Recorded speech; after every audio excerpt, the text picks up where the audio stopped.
Admin Rich, paliwanag mo nga sa mga nakikinig sa atin at mga nanonood sa atin, ano ba talaga ang misinformation? Sa madaling salita, pag sinabi mong misinformation, andyan yung mga missing context, yung mga data na missing, no? Na minsan merong pinopost yung isang tao pero hindi naman kompleto yung data. So nami-misinform ngayon yung mga nakakabasa. Tapos kapag nagsishare pa sila, dumadami ngayon yung mga tao na nami-misinform. Kaya yan nagkakaroon ng misinformation. Tama ka dyan, Admin Rich. So, kung titignan mo, misinformation kasi, ang halimbawa nito yung nagpapakalat ng may bagyo daw next week. Hindi naman totoo. Like, ibang date na pala yung bagyo na yun na nangyari na.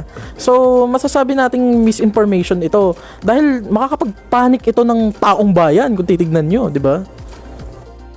Correct ka dyan. So, ngayon, medyo nakakalito to, no? Meron tayong misinformation, meron tayong disinformation, pero meron pang isa eh. Ito, an addition kasi lahat may information, right? Ito naman yung malinformation. So, ano ba talaga, i-expound nga natin, ano ba talaga ang malinformation? Admin Rich, paliwanag mo nga sa atin yun, sa mga kababayan natin. Yung mga malinformation na yan, nanggaling yan sa mga tunay, mga totoong data. Halimbawa na lang, yung video ni USEC Attorney Claire Castro, yun ay video na kinat, na taken in the past, na matagal na.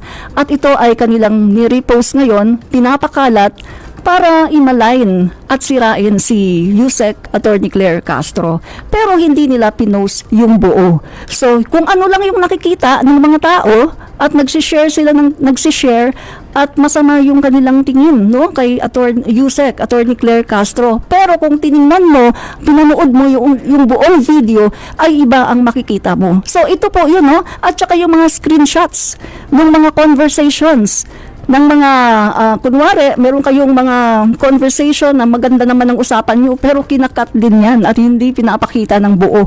So, kapag nakita ngayon yan, napanood ngayon yan ng mga taong bayan, pinost yan sa social media, masama na ang tingin doon sa taong involved. Diba, Julian? Tama, Admin Rich. So,